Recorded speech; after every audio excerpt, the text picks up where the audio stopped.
हम लोग आज उस युग में रहते हैं जहां चहुओर भागम भाग मची हुई है। बचपन से ही एक घुड़दौड़ की शिक्षा और प्रशिक्षण दी जाती है जो भिन्न भिन्न लोगों के लिए भिन्न भिन्न होती है।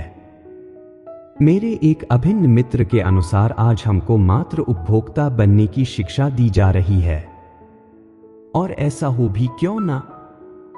दरअसल हमने आज के आधुनिक परिवेश में भोग करने को ही विकास मान रखा है। पारिवारिक, नैतिक और सामाजिक मूल्य लगभग खत्म हो चुके हैं। प्रत्येक व्यक्ति को केवल उपभोक्ता बनने के लिए ही विवश व प्रोत्साहित किया जा रहा है। जो जितना बड़ा उपभोक्ता वो उतना ही अधिक विकसित, चाहे वह राष्ट्र हो या फिर व्यक्ति। मैंने भी इसी युग में जन्म लिया है और पिछले 30 वर्षों से एक भयंकर घुड़दौड़ का हिस्सेदार भी रहा हूं।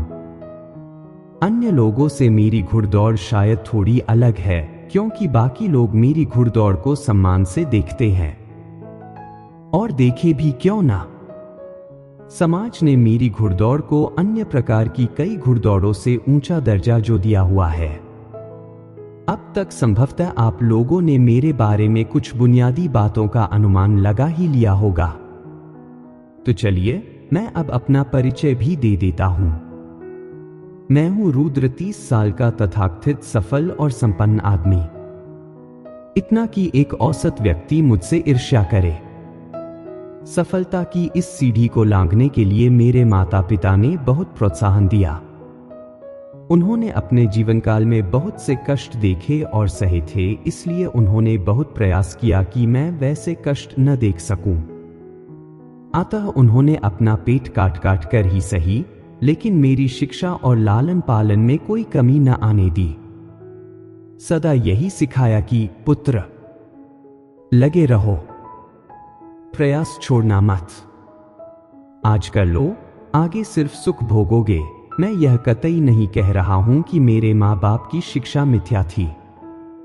प्रयास करना, मेहनत करना अच्छी बातें हैं। दरअसल यह सब मानवीय नैतिक गुण है, किंतु मेरा मानना है कि इनका जीवन के सुख, वैसे सुख की हमारी आजकल की समझ तो वैसे भी गंदे नाले में स्वच्छ जल को व्यर्थ करने के ही तुल्य है, से कोई खास लेना देना नहीं है। और वह एक अलग बात है जिसका इस कहानी से कोई लेना देना नहीं है। मैं यहां पर कोई पाठ पढ़ने नहीं आया हूं। जीवन की मेरी घुड़दौड़ अभी ठीक से शुरू भी नहीं हुई थी कि मेरे माँ बाप मुझे जीवन की जिन मुसीबतों से बचाना चाहते थे, वो सारी मुसीबतें मेरे सर पर मानो हिमालय के समस्त बोझ के सामान एक बार में ही टूट पड़ी।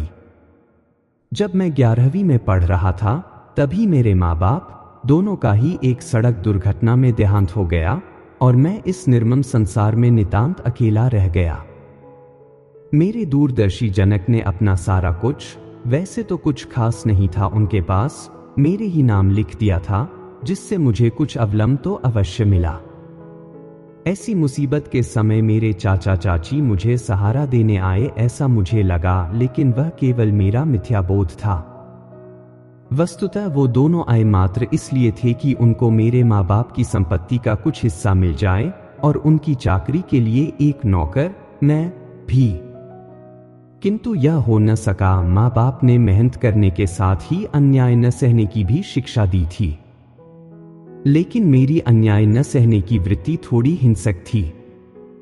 चाचा चाची से मुक्ति का वृतांत मारपीट और गाली गलौज की अनगिनत कहानियों से भरा पड़ा है, और इस कहानी का हिस्सा भी नहीं है।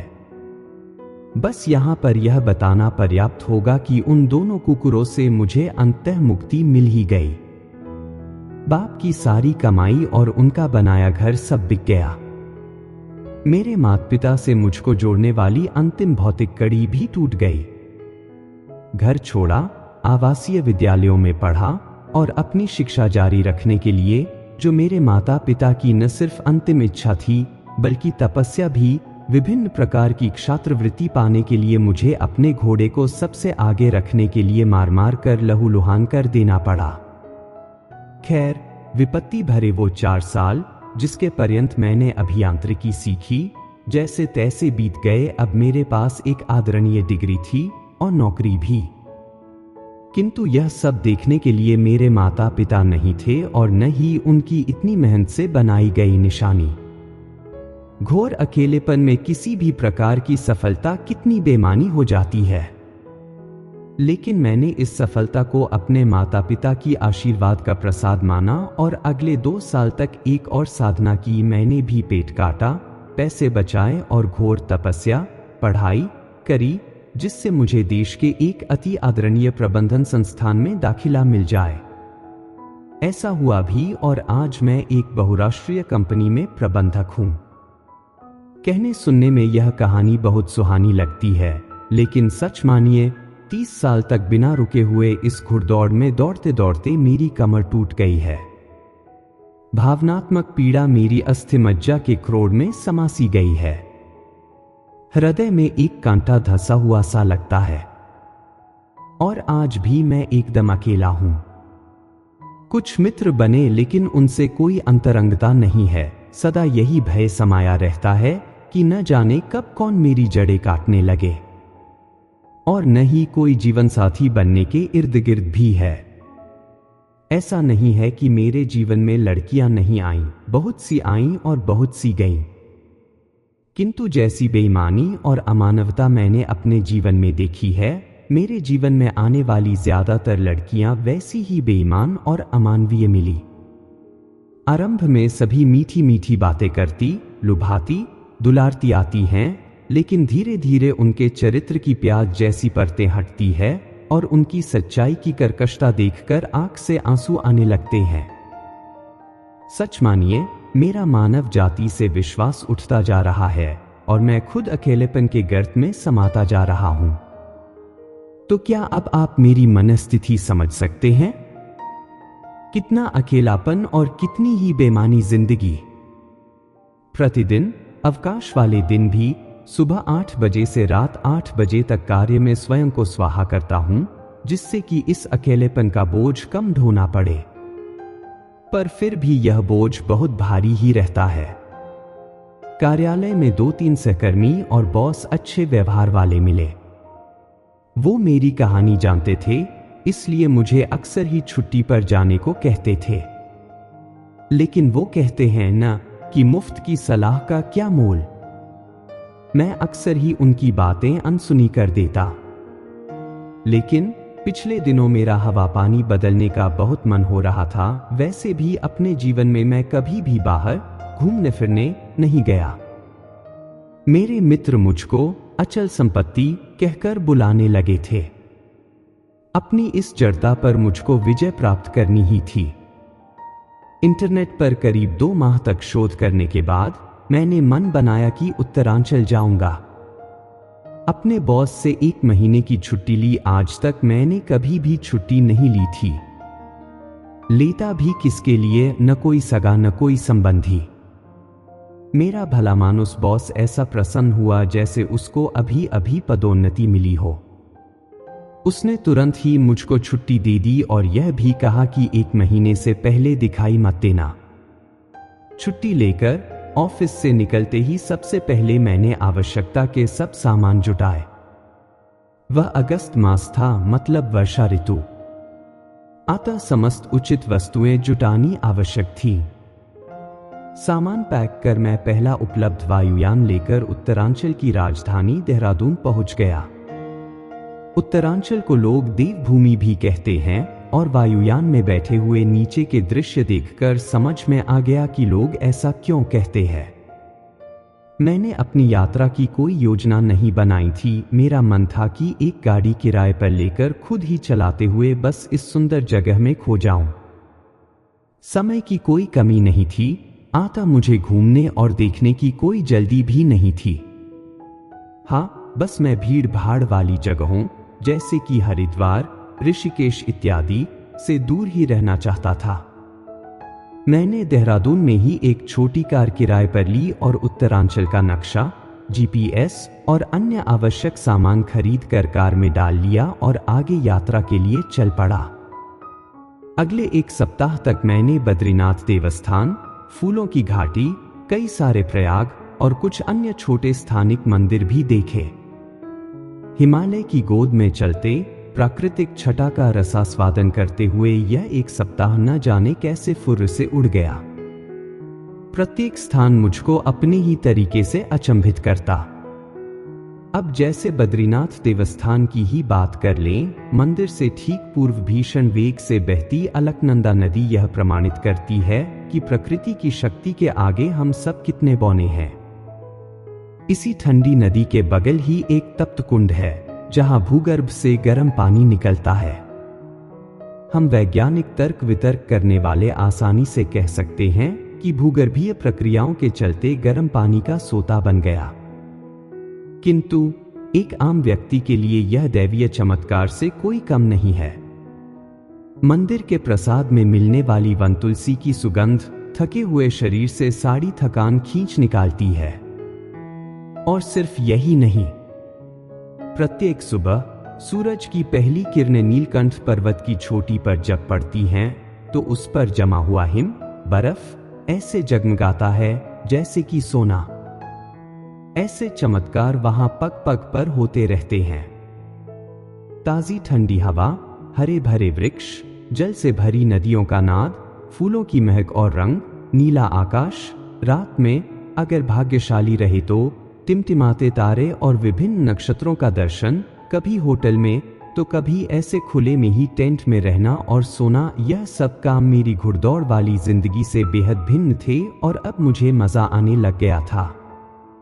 मैंने मानो अपने 30 साल पुराने वस्त्रों को कहीं रास्ते में ही फेंक दिया और इस समय खुले शरीर से प्रकृति के ऐसे मनोहर रूप को अपने से चिपटाए जा रहा था। सबसे आनंददायी बात वहां के स्थानीय लोगों से मिलने जुलने की रही। सच कहता हूं कि उत्तरांचल के ज्यादातर लोग बहुत ही सुंदर है, तन से भी और मन से भी। सीधे सादे लोग, मेहनतकश लोग, मुकुराते लोग। रास्ते में कितनी ही सारी स्त्रियां देखी जो कम से कम अपने शरीर के भार के बराबर बोझ उठाए चली जा रही है, लेकिन उनके होंठों पर मुस्कुराहट बदस्तूर बनी हुई है। सभी लोग मेरी मदद को हमेशा तैयार थे। मैंने एक आध बार लोगों को कुछ रुपए भी देने चाहे, लेकिन सभी ने इनकार कर दिया। भला लोगों की भलाई का भी कोई मोल होता है? छोटे छोटे बच्चे अपने सेब जैसे लाल लाल गाल और बहती नाक के साथ इतने प्यारे लगते कि जैसे गुड्डे गुडिये हों। इन सब बातों ने मेरा मन ऐसा मोह लिया कि मन में एक तीव्र इच्छा जाग गई कि अब यहीं पर बस जाऊं। खैर, मैं इस समय फूलों की घाटी से वापस आ रहा था। वहां बिताए 4 दिन मैं कभी नहीं भूल पाऊंगा। कोई 3.5 किलोमीटर ऊपर स्थित इस घाटी में अत्यंत स्थानीय, केवल उच्च पर्वतीय क्षेत्र में पाए जाने वाले फूल मिलते हैं। फूलों से भरी, सुगंध से लदी इस घाटी को देखकर ऐसा ही लगता है कि उस जगह में वाकई देवों और अप्सराओं का स्थान होगा। बचपन में आप सब ने दादी की कहानियों में सुना होगा कि परियां जमीन पर आकर नाचती हैं। मेरे ख्याल से अगर धरती पर कोई ऐसा स्थान है तो वह फूलों की घाटी ही है। मेरे जैसा एकाकी व्यक्ति इस बात को सोचकर ही प्रसन्न हो गया कि इस जगह से मानव सभ्यता से दूर दूर तक कोई संपर्क नहीं हो सकता। न कोई मुझे परेशान करेगा और न ही मैं किसी और को। लेकिन पहाड़ों के ऊपर चढ़ाई और उसके बाद उतराई में इतना प्रयास लगा कि बहुत ज्यादा थकावट हो गई। इतनी कि मैं वहां से वापस आने के बाद करीब आधा दिन तक मैं अपनी गाड़ी में ही सोता रहा। वापसी में मैं एक घने बसे कस्बे में, जिसका नाम मैं आपको नहीं बताऊंगा, आ गया। मैंने गाड़ी रोक दी कि थोड़ा फ्रेश होकर खाना खाया जा सके। एक भले आदमी ने मेरे नहाने का बंदोबस्त कर दिया, लेकिन वह बंदोबस्त सुशीलता से परे था। सड़क के किनारे खुले में एक हैंड पाइप और एक बाल्टी और एक सस्ता सा साबुन। खैर, मैंने पिछले 3 दिनों से नहाया नहीं था, इसलिए मेरा ध्यान सिर्फ तरोताजा होने का था। मैं जितनी भी देर नहाया, उतनी देर तक वहां के लोगों के लिए कौतूहल का विषय बना रहा। विशेषतः वहां की स्त्रियों के लिए वो मुझे देखकर कभी हंसती, कभी मुस्कुराती, तो कभी आपस में खुसुर फुसुर करती। वैसे अपने आप अपनी बढ़ाई क्या करूं, लेकिन नियमित आहार और व्यायाम से मेरा शरीर एकदम तगड़ा और गठा हुआ है और चर्बी रत्ती भर भी नहीं है। व्यायाम करना मेरे लिए सबसे बड़ा भोगविलास है। यद्यपि कभी कभार द्राक्षासव का सेवन भी करता हूं, लेकिन सिर्फ कभी कभार। इसी के कारण मुझे पिछले कई वर्षों से प्रतिदिन 12 घंटे कार्य करने की ऊर्जा मिलती है। हो सकता है कि ये स्त्रियां मुझे आकर्षक पाकर एक दूसरे से अपनी प्रेम कल्पना बांट रही हों। ऐसे सोचते हुए मैंने भी उनकी तरफ देखकर मुस्कुरा दिया। खैर, नहा धोकर कपड़े पहनकर मैंने खाना खाया और अपनी कार की ओर जाने को हुआ ही था कि मैंने स्कूल यूनिफॉर्म पहने लड़कियों का समूह जाते हुए देखा। मुझे लगा कि शायद किसी स्कूल में छुट्टी हुई होगी, क्योंकि उस समूह में हर कक्षा की लड़कियां थीं। मैं यूं ही अपनी कार के पास खड़े खड़े उन सबको जाते हुए देख रहा था कि मेरी नजर अचानक ही उनमें से एक लड़की पर पड़ी। उसको देखते ही मुझे ऐसे लगा कि जैसे धूप से तपी हुई जमीन को बरसात की पहली बूंदों के छूने से लगता होगा। वह लड़की आसमानी रंग का कुर्ता, सफेद रंग की शलवार और सफेद रंग का ही पट्टे वाला दुपट्टा, यही स्कूल यूनिफॉर्म थी, पहने हुए थी। उसने अपने लंबे बालों को एक चोटी में बांधा हुआ था। अब मैंने उसको गौर से देखा। उसका रंग साफ और गोरा था, चेहरे की बनावट में पहाड़ी विशेषता थी, आंखें एकदम शुद्ध, मूंगिया रंग के भरे हुए होंठ और अंदर सफेद दांत, एक बेहद प्यारी सी छोटी सी नाक और यौवन की लालिमा लिए हुए गाल। उसकी उम्र बमुश्किल 18 की रही होगी। इससे मैंने अंदाजा लगाया कि वह 12वीं में पढ़ती होगी। कितनी सुंदर, कैसा भोलापन, कैसी सरल चितवन, कितनी प्यारी। संध्या, रुक जा 2 मिनट के लिए, उसकी किसी सहेली ने पीछे से उसको आवाज लगाई। वह लड़की मुस्कुराते हुए पीछे मुड़ी और थोड़ी देर तक रुककर अपनी सहेली का इंतजार करने लगी। संध्या, हम्मा, यह नाम एकदम परफेक्ट है। सचमुच एकदम सांझ जैसी सुंदरता, मन को आराम देती हुई, पल पल नए नए रंग भरती हुई। क्या बात है, मैंने मन ही मन सोचा। मैंने जल्दी से अपना कैमरा निकाला और दूरदर्शी लेंस लगाकर उसकी तस्वीरें तब तक निकालता रहा जब तक कि वह आंखों से ओझल नहीं हो गई। उसके जाते ही मुझे होश आया या फिर गया। क्या लव एट फर्स्ट साइट ऐसे ही होता है? लव एट फर्स्ट साइट, यह वाक्य अगर किसी को कहो तो वह यही कहेगा कि दरअसल ऐसा कुछ नहीं होता। ऐसी भावना लालसा के वेश में लिपटी वासना के अतिरिक्त और कुछ भी नहीं।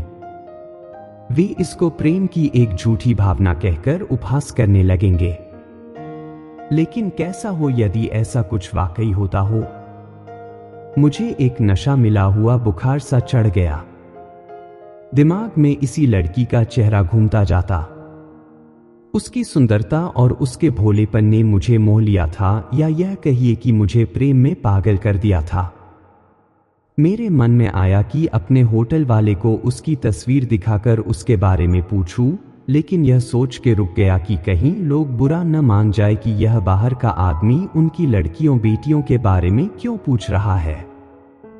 वैसे भी दूर दराज के लोग अपनी मान्यताओं और रीतियों को लेकर बहुत ही जिद्दी होते हैं, और मैं इस समय कोई मुसीबत मोल नहीं लेना चाहता था। हो सकता है कि जिसको मैं प्रेम समझ रहा हूं वह सिर्फ विमोह हो। मेरे मन की उधेड़ बुन जारी थी। उसी के बारे में सोचते सोचते देर शाम हो गई, तो मैंने निश्चय किया कि आज रात यहीं रह जाता हूं। लेकिन उस लड़की का ध्यान मेरे मन और मस्तिष्क में कम हुआ ही नहीं। रात में अपने बिस्तर पर लेटे हुए मेरा सारा ध्यान सिर्फ संध्या पर ही था। मुझे उसके बारे में कुछ भी नहीं मालूम था, लेकिन फिर भी ऐसा लग रहा था कि यह मेरे लिए परफेक्ट लड़की है। मुझको ऐसा लगा कि अगर मुझे जीवन में कोई चाहिए तो बस वही लड़की संध्या। नींद नहीं आ रही थी, बस संध्या का ही ख्याल आता जा रहा था। तभी ध्यान आया कि वो तो मेरे कैमरे में है। जल्दी से मैं अपने कैमरे में उतारी गई उसकी तस्वीरों को ध्यान से देखने लगा। लंबे बाल और उसके सुंदर चेहरे पर उन बालों की एक दो लटें उसकी सुंदरता को और बढ़ा रहे थे। पतली लेकिन स्वस्थ बाहें। उत्सुकतावश उसके स्तनों का ध्यान हो आया, छोटे छोटे, जैसे मानो मध्यम आकार के सेब हो। ठीक उसी प्रकार ही स्वस्थ, युवा नितंब, साफ और सुंदर आंखें, भरे हुए होंठ, बाल सुलभ अठखेलियां भरते हुए और उनके अंदर सफेद दांत। यह लड़की मेरी कल्पना की प्रतिमूर्ति थी और अब मेरे सामने थी। यह सब देखते और सोचते हुए स्वाभाविक तौर पर मेरे शरीर का रक्त मेरे लिंग में तेजी से भरने लगा और कुछ ही क्षणों में वह स्तंभित हो गया। मेरा हाथ मेरे लिंग को मुक्त करने में व्यस्त हो गया। मेरे मस्तिष्क में उसकी सुंदर मुद्रा की बार बार पुनरावृत्ति होने लगी, उसकी सरल मुस्कान, उसकी चंचल चितवन, उसके युवा स्तन। जैसे जैसे मेरा मस्तिष्क संध्या के चित्र को निर्वस्त्र करता जा रहा था, वैसे वैसे मेरे हाथ की गति तीव्र होती जा रही थी। साथ ही साथ मेरे लिंग में अंदरूनी दबाव बढ़ता जा रहा था। एक नए प्रकार की हरारत पूरे शरीर में फैलती जा रही थी। मेरी कल्पना मुझे आनंद के सागर में डुबोती जा रही थी। अंततः मैं कामोन्माद के चरम पर पहुंच गया। मेरे लिंग से वीर्य एक विस्फोटक लावा के समान बह निकला। हस्तमैथुन के इन आखिरी क्षणों में मेरी ईश्वर से बस यही प्रार्थना थी कि यह कल्पना मात्र कोरी कल्पना बनकर न रह जाए। रात नींद कब आई याद नहीं है। अगले दिन की सुबह इतनी मनोरम थी कि आपको क्या बताऊं। ठंडी ठंडी हवा और उस हवा में पानी की अति सूक्ष्म बूंदें, जिसको मेरी तरफ झींसी पड़ना भी कहते हैं, मिलकर बरस रही थी। वही दूर कहीं से शायद किसी मंदिर से हरिओम शरण के गाए हुए भजनों का रिकॉर्ड बज रहा था। मैं बाहर निकल आया, एक फोल्डिंग कुर्सी पर बैठा और चाय पीते हुए ऐसे आनंददायक माहौल का रसास्वादन करने लगा। मेरे मन में संध्या को पुनः देखने की इच्छा प्रबल होने लगी। अनायास ही मुझे ध्यान आया कि उस लड़की के स्कूल का समय हो गया होगा। मैंने झटपट अपने कपड़े बदले और उस स्थान पर पहुंच गया जहां से मुझे स्कूल जाते हुए उस लड़की के दर्शन फिर से हो सकेंगे। मैंने मानो घंटों तक इंतजार किया। अंततः वह समय भी आया जब यूनिफॉर्म पहने लड़कियां आने लगी। कोई 5 मिनट बाद मुझे अपनी परी के दर्शन हो ही गए। वह इस समय ओस में भीगी नाजुक पंखुड़ी वाले गुलाबी फूल के जैसे लग रही थी। उसके रूप का सबसे आकर्षक भाग उसका भोलापन था। उसके चेहरे में वह आकर्षण था कि मेरी दृष्टि उसके शरीर के किसी और हिस्से पर गई ही नहीं। कोई और होती तो अब तक उसकी पूरी नाप तौल बता चुका होता। लेकिन यह लड़की अलग है। मेरा इसके लिए मोह सिर्फ मोह नहीं है, संभवतः प्रेम है। आज मुझे अपने जीवन में पहली बार एक किशोर वाली भावनाएं आ रही थी। जब तक मुझे संध्या दिखी तब तक उसको मैंने मन भर के देखा। दिल धाड़ धाड़ करके धड़कता रहा। उसके जाने के बाद मैं दिन भर यूं ही बैठा उसकी तस्वीरें देखता रहा और उसके प्रति अपनी भावनाओं का तोलमोल करता रहा।